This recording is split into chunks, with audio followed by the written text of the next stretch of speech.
Juan Guaidó, maior opositor da Venezuela, é expulso da Colômbia após realizar viagem surpresa. Tá? Isso está lá no site da Jovem Pan News. Né? Então, João Guaidó, que ele é, o Juan Guaidó, que ele é aí o ex-presidente interino da Venezuela. Né? Então, eu queria saber aí do Bruno sobre essa notícia de Juan Guaidó. O Juan Guaidó ele tem um papel fundamental na ditadura venezuelana, que é criar um verniz de democracia.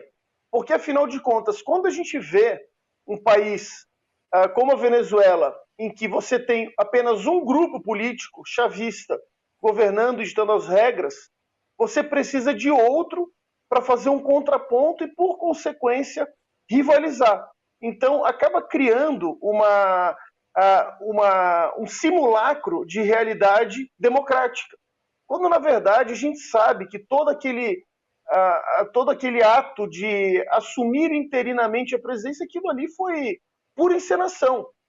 Ele não fez aquilo dentro de um palácio, ele não teve uma formalização, absolutamente nada. Foi apenas eu vejo dessa forma, foi simplesmente uma bravata para ele tentar mostrar para o mundo todo que a oposição venezuelana está fazendo alguma coisa contra a tirania de Nicolás Maduro. Porém, a gente sabe, né, que para existir é a velha estratégia das tesouras. O Guaidó ele não é uma pessoa que realmente confrontou o chavismo e o bolivarianismo. Temos pessoas que fazem isso, todas elas, vejam vocês, exiladas. Né? Aqui eu cito o exemplo de Eduardo Bittar, do Rumbo Libertar, e outras pessoas que fazem um trabalho exemplar, mas tem que denunciar todos esses agravos do exílio, do exterior. Culpa dessa maravilha que é o socialismo, né, que não te permite falar a verdade dentro do seu próprio país.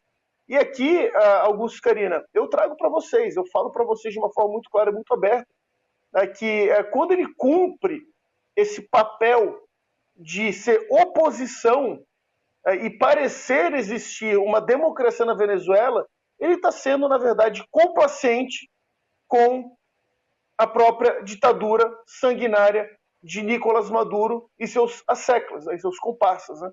Então, foi um ato realmente vergonhoso que aconteceu na Colômbia. Né? O presidente da Colômbia é aliado do Maduro, né? O Gustavo Petro, e colocou mais essa humilhação no currículo do Juan Guaidó.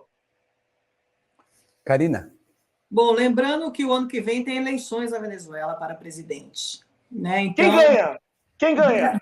Maduro. Agora, ele já está há 10 anos no poder. Ele está desde 2012, desde a morte de Hugo Chávez. Ele está lá, eles fizeram a passagem de poder. Né?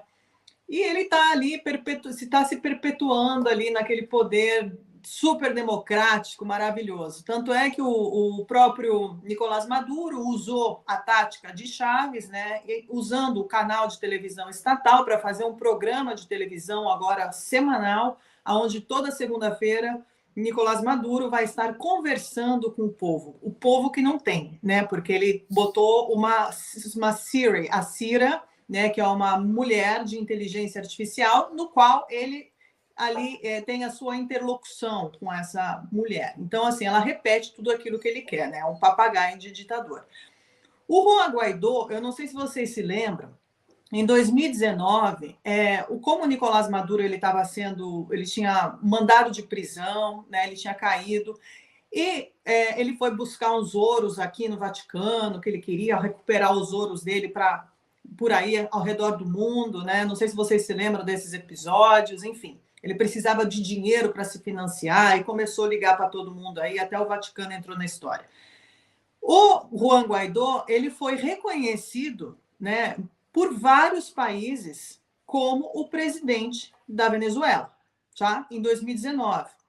Inclusive pelo Brasil, que estava aí no poder Jair Bolsonaro. Então, Bolsonaro reconhece o Juan Guaidó como o presidente da Venezuela. Então, reconheceu quem? Reconheceu o Brasil, Estados Unidos, Argentina, Canadá, Chile, Colômbia, todo esse pessoal. Aí, quais foram os países que apoiaram a permanência de Maduro e que apoiam a permanência de Maduro. E, para eliminar Guaidó, Rússia, Cuba, México, Bolívia, Nicarágua, Turquia, China e Irã. E se fosse em 2019 com Lula na presidência, Lula também. Lula. Entende? Então, assim, para fechar aí o nosso globo, né, vermelho. Então, é isso, gente. É incompatível a democracia nesses regimes. Né? Eles não podem ir adiante. Eles acabam... É como a história deles morrem por si mesmos. Né? Eles se matam através da democracia. A democracia, para eles, é um atestado de morte, porque eles não são democratas. Então, tudo isso que a gente está vendo é uma luta sanguinária, tá, para se manter no poder.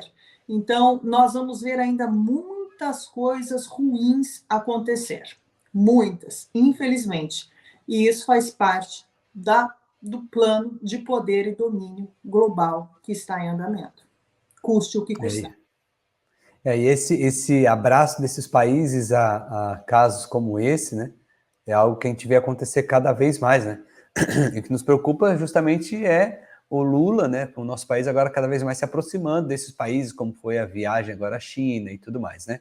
Então a gente sabe que o caminho que nós estamos traçando é um caminho que a Venezuela traçou, né? Por mais que a gente não chegue até onde a Venezuela está, porque a gente sabe que o nosso país é um país muito grande, é um país de muito recurso, mas mesmo assim é um caminho que não sei se tem volta, não sei de vocês, mas se continuarmos nesse caminho, vai ser um caminho sem volta para uma guerra civil ou para alguma coisa que possa acontecer, como aconteceu, né, no Peru e etc. Né? Augusto, não tem mal que dure para sempre. O que acontece é o seguinte, o mal avançou, o mal está ganhando, não tenha dúvida. Mas esse processo ele será revertido, né, com a educação dentro de casa, com as pessoas ainda que continuem preservando, embora estamos vivendo momentos muito difíceis, mas que preservem os seus princípios, né, que passem isso aos seus filhos e que entendam, que faça passar para outras gerações que isso que a gente está vivendo não é normal, não é o certo. Tá? Então, assim, vamos passar por tribulações? Já estamos nela. Né? Vamos passar por guerras? Já estamos nela. Então, o fato é ter a consciência real do que está acontecendo, agir como adultos, né? Não ficar fantasiando aí coisas que não existem, não ficar remoendo o passado, como muita gente fica, porque as Forças Armadas, se não fosse por aquele, se não fosse por fulano, se não fosse por ciclano, acabou. Estamos aqui. E agora? E agora? Justamente. Entende? Então, assim, é inútil ficar toda essa discussão do que foi, o que foi. Já, olha aqui a merda que nós estamos. Então, assim, vamos continuar trazendo o que não deu certo para o nosso presente? Não. Muda o disco. Vai buscar informações, vai tentar entender o que está acontecendo, ver como as coisas podem mudar daqui para frente. Mudar já dentro de cada um como indivíduo. Porque o indivíduo reflete na sociedade. Se esse indivíduo não está atento e não estar maduro para o que está acontecendo, né, não tiver maturidade, a gente vai ter uma sociedade que é um bando de crianças que, obviamente, vai precisar do Estado o tempo todo para dizer o que eles têm que fazer, o que não tem. E é isso que a gente não pode admitir, porque isso é realmente você dar um atestado de acefalia toda a população, como que ninguém pudesse mais pensar, raciocinar, viver. E eles precisam sempre do pai-estado para resolver todos os problemas. Então, as pessoas têm que ter autonomia de pensamento, autonomia para estudar, autonomia para ir atrás, autonomia para ter embasamento em seus discursos e não ficar só repetindo slogans, porque é por isso que nós estamos nessa mediocridade que nós nos encontramos hoje nessa sociedade, medíocre.